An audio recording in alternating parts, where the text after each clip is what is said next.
lang sa'yo, Gordon eh. Ayaw mo tumanda. And you know what's wrong with you? Ayaw mo makalimot. Hindi kita pinalaking bastos. You're wrong. Hindi mo ako pinalaki. Period. Alam mo, wala ka ng paggalang sa akin, ha? Eh, bigyan niyo naman kami kasi dadang rason para galangin ka. Si Daddy, tama na po! Tama Umayos na! ka! Alis din kayo. Magpapahinga ako. Maligayang Pasko, Gordon. Bawal pong magpalimos dito sa loob ng simbahan.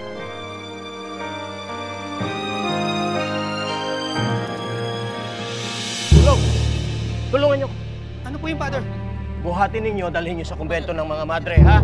Tapos tawagin mo si Dr. Mendoza. Okay po. Oh, dahan-dahan. Yung mga gamit, dalhin niyo rin, ha? Ipunin niyo yung mga baligya.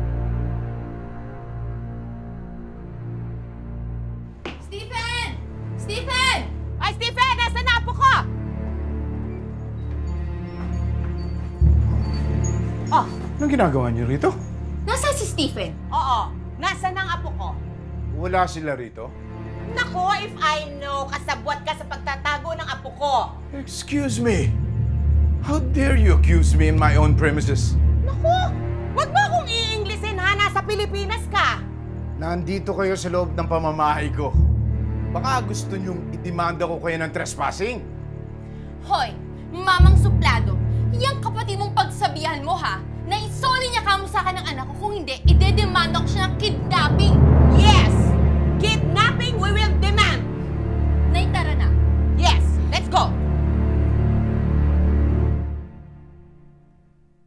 Ano ba, Dani? Nakikiliti ako. Ay, naku, no! Sampalita, ha? Ay, ano ko yun? Ano ba? Bitawan Itong mo. baklang to, walang kasawa-sawa. Magdamag ng ganyan.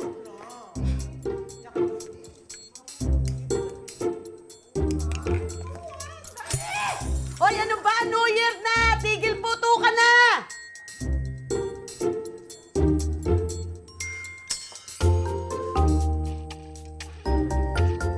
Tingnan natin.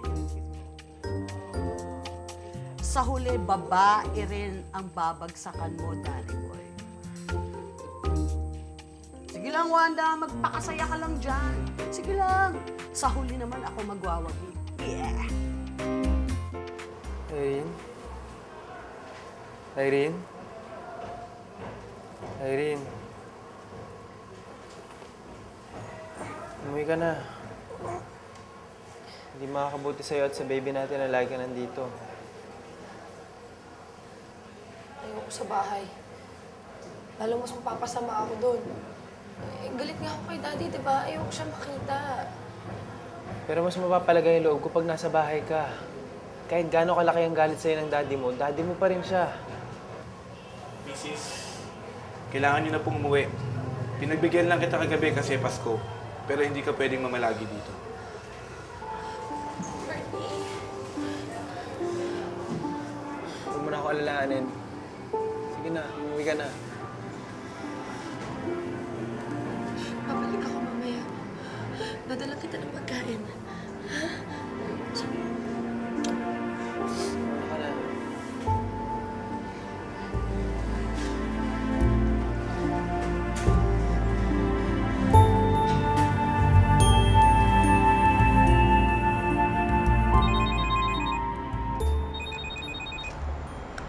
O, kuya.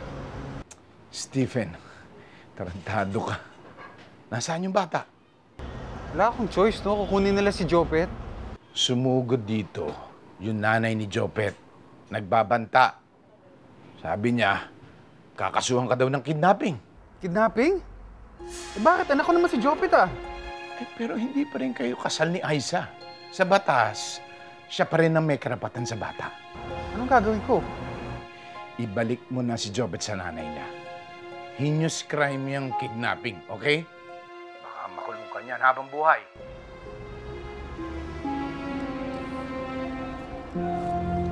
Jopet. Jopet. Tara, alis na tayo. Bahala na. Ano yung gamit mo?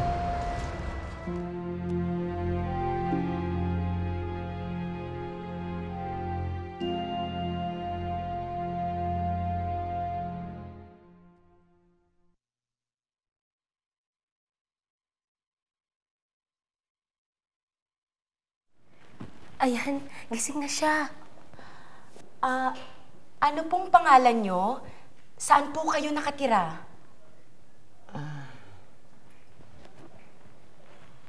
Ako si Remedios Capistrano.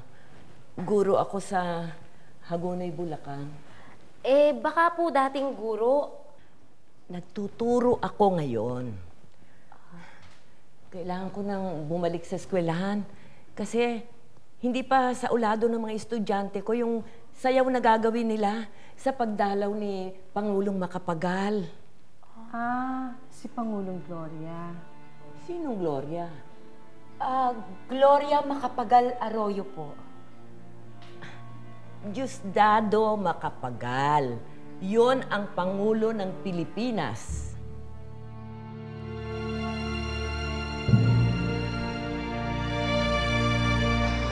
Kamusta na kaya si Lola? Oo nga, baka naman lola mo. Lagi na lang siya pinagtutulungan ng daddy tsaka ng lolo mo. Father, ulyanin na po yung matanda. At saka ang kilala pa po niyang presidente ay si Diosdado Macapagal. Paano pong gagawin natin sa kanya, Father? Baka hindi na po kayanin ng mga madre mag-alaga ng matandang ulyanin. We have too many senile nuns to take care of. Wala ba siyang natandaan kahit ano? Kung saan siya nakatira, yung pangalan ng asawa o anak o kahit na sinong kamag-anak? Paiba-iba ho yung mga sinasabi niya, hindi na po namin maintindihan. Ang mabuti pa, tumawag kayo sa DSWD. Kailangan niya maalagaan sa isang lugar para sa matatanda. Yes, Father.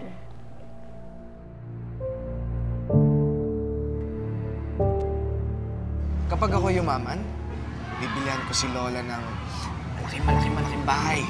Yung bahay na hindi na siya pwedeng palisin. Chong, lakas na tama mo. Nagdasal nga tayo kung saan tayo titira ngayon, no? Oo nga, no? Baka pwedeng renta na lang tayo ng kwarto. Ano sa tingin mo? Kwarto? Oo. Tayong dalawa sa isang kwarto? Alam ko namang maghiwalay pa tayo ng kwarto, doble babayaran ko. Tsaka isa pa, hindi naman ako manyakis eh. Mahal kita. At nare-respeto naman kita. Sus, totoo ba yan? Oo.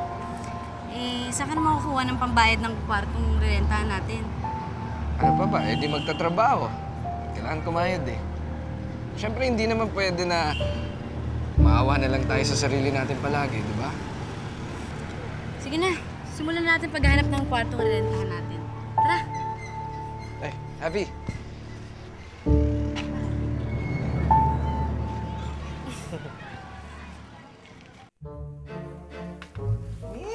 Ang ingay-ingay mo kagabi.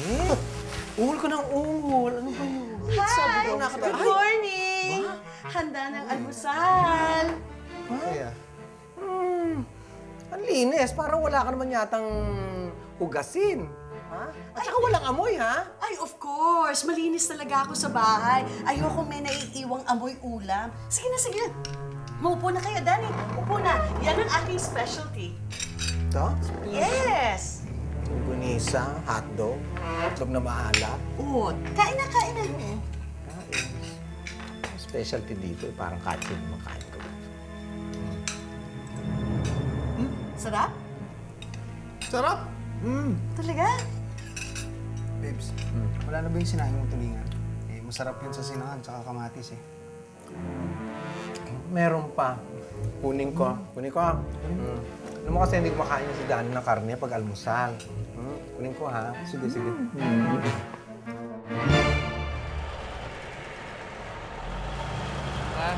Tara!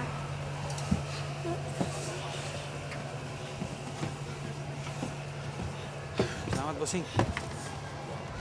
Papa, nasaan na tayo? Saan na nga ba tayo?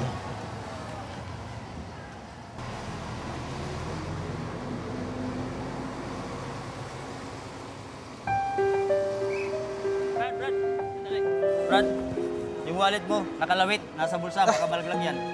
Ito lang pala eh. Salamat, sir. Salamat. Ingat ka, Brad. May kasama ka pa naman bata. Marami pa naman yung kriminal ngayong nagkalat ngayong Kapaskuhan. Sige ho. Salamat ho, sir. Salamat, Chip. Paano gugutom na ako? Ano ba? Sige. Alam mo ba, lumayas ang lola mo. Paano? Inaway ng lola mo at saka ng daddy mo. Kawawa nga si madam eh. Matanda na nga pagkatapos ginaganon pa nila, pinagtulungan. Diyos ko, kawawa talaga. Ay, nako. Uy. Ay. Ano yan? Wala Sino po. ba nagpapasweldo sa'yo, ha? Ganyan na lang loyalty mo sa nanay ko. Ang loyalty po namin ay kung nakanino ang tama. At kung sino ang inaapi. Hindi dun sa nangaapi. O, di dapat sa akin yung loyalty mo. Sa amin ang lolo mo dahil kami ang pinalola mo. Alam niyo kung ano man ang naging problema niyo noon? Wala na kaming kinalaman doon. Basta ang alam ko lang, tinulungan niya kami at binigyan niya kami ng matitirhan sa panahon na nangangailangan kami. Pasensya na, Dad. Pero alam niyo sa palagay ko, kahit sa konting panahon pa lamang, mas tumayo pang magulang si Lola kesa sa inyo. Karin! Karin!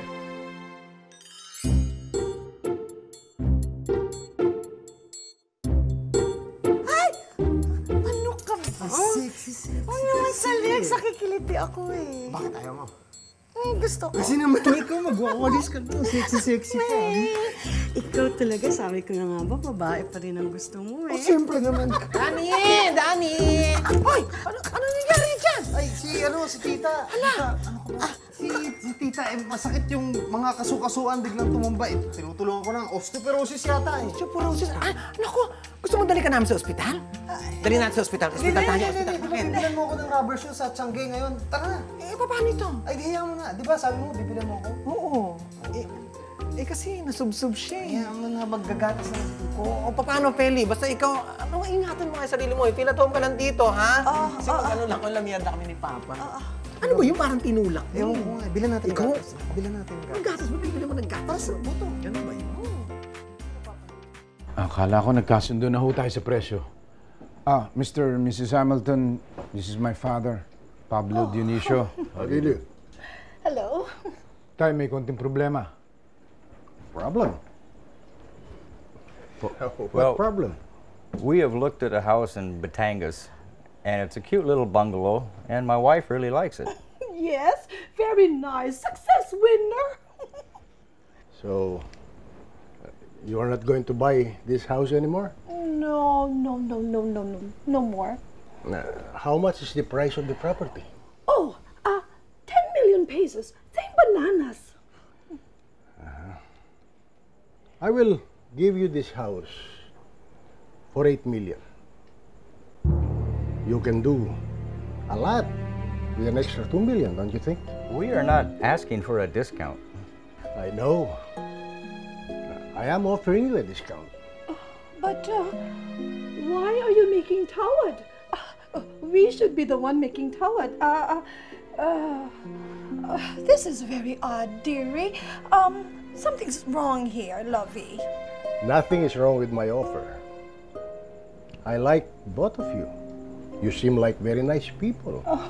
Intelligent enough to make a wise decision. Me? Intelligent? Smart? I think I like that. You know, I think he is right, honey. That you're intelligent and smart? That we can buy a lot of things with the 2 million. Remember my dream car, the Chevrolet? You can buy it for me now. You know the Chevrolet. You mean Chevrolet? Whatever. Basta yung mamahalin. Okay. Okay, good. Well, you just made a very good offer, Mr. Dionisio. Oh, goody lovey. I think the decision has been made. We will take the house. Oh, that's very good. Wonderful. So we'll just fix the papers to transfer ownership immediately.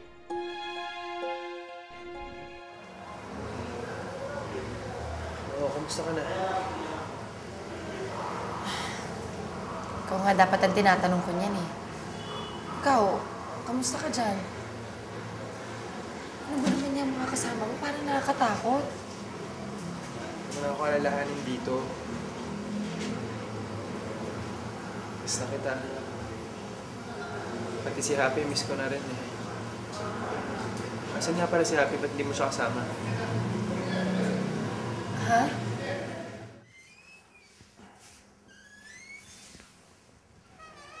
Ano yan? Ito ang tinatawag na Berlin Wall. Yan. Great Wall of China. Wall of Intramuros. Ayos ba? Ibig sabihin para saan yan? Hindi, para mapanatag yung loob mo. Kasi baka sabihin mo, binabosohan kita eh. Siyempre, ayaw kong makita yung naglalaway ka, di ba? Habang natutulog. Di ba, pangit? Ang yabang-yabang mo. Joke lang. Ikaw naman, no? Bibiro lang naman ako eh. Gusto ko lang malaman mo kasi na mapagkakatiwalaan ako. Alam ko naman yun, no?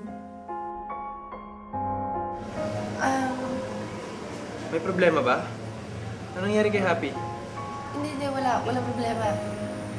Iniwan ko kasi si Happy sa bahay kasi naglalaba siya eh. Nilalaban niya yung mga damit niya. Para bahala sa kapatid ko ah. Alam mo namang alaga ko yun eh. Huwag siya papabayaan hanggang nandito ako ah. Oo naman, Bernie. Kaalagaan ko si Happy. Salamat eh. Ano? Alis muna ako ah. Ha? Saan pupunta? Eh, siyempre, maghahanap ako ng pambayad dito sa kwartong to. Siyempre, kailangan ko magtrabaho. Pwede rin naman magtrabaho para makatulong sa'yo. Ako hindi na. Ako nang bahala sa'yo.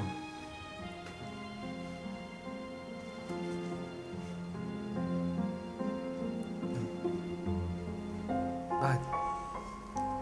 May nasabi ba ako? Hindi kasi, bukod sa kuya ko, walang ibang nagmalasakit sa akin ng ganito. Ano naman o. Hindi ka mahirap mahalin. Okay?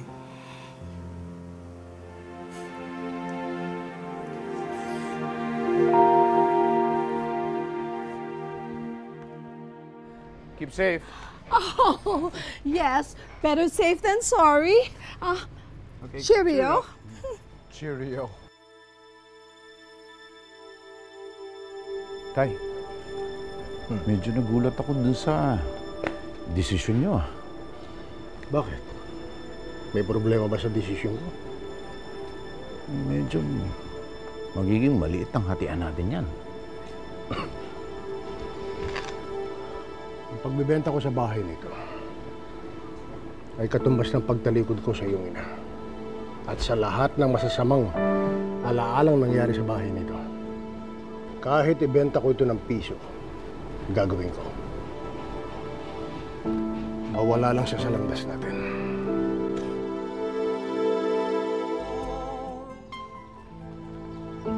Oh, Father, good morning. Good morning, Mrs. Torres. Ito, mga abala na naman sana ako.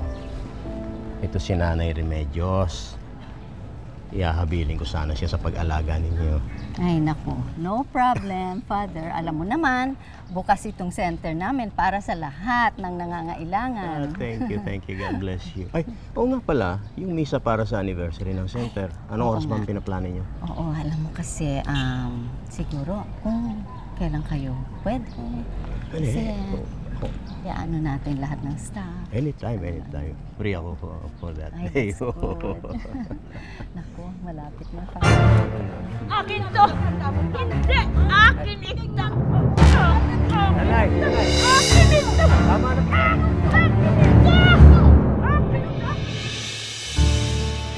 Miss na miss na kita. Kung miss na miss mo ako, bakit si Wanda katabi mo? Kailangan ko lang ng pera para mabuhay. Sabi ko na nga ba eh, iba talagang halimuyak ng babae. Mag-usap tayo. Kung tutulungan niyo ako magpiyansa kay Bernie, sige. Susuportahan kita sa panganganak mo. Papalaki ng anak mo, pero sasama ka sa akin sa Amerika. Sakit ng tiyan ko. Jopet! Sumakit bigla yung tiyan niya tapos sumuka siya. Lumabas na ang lab results na food poison ng anak mo. Nay, kain na po. Nay. Nay? Tawagin niyo si Dr. Diaz! Dili! Doc!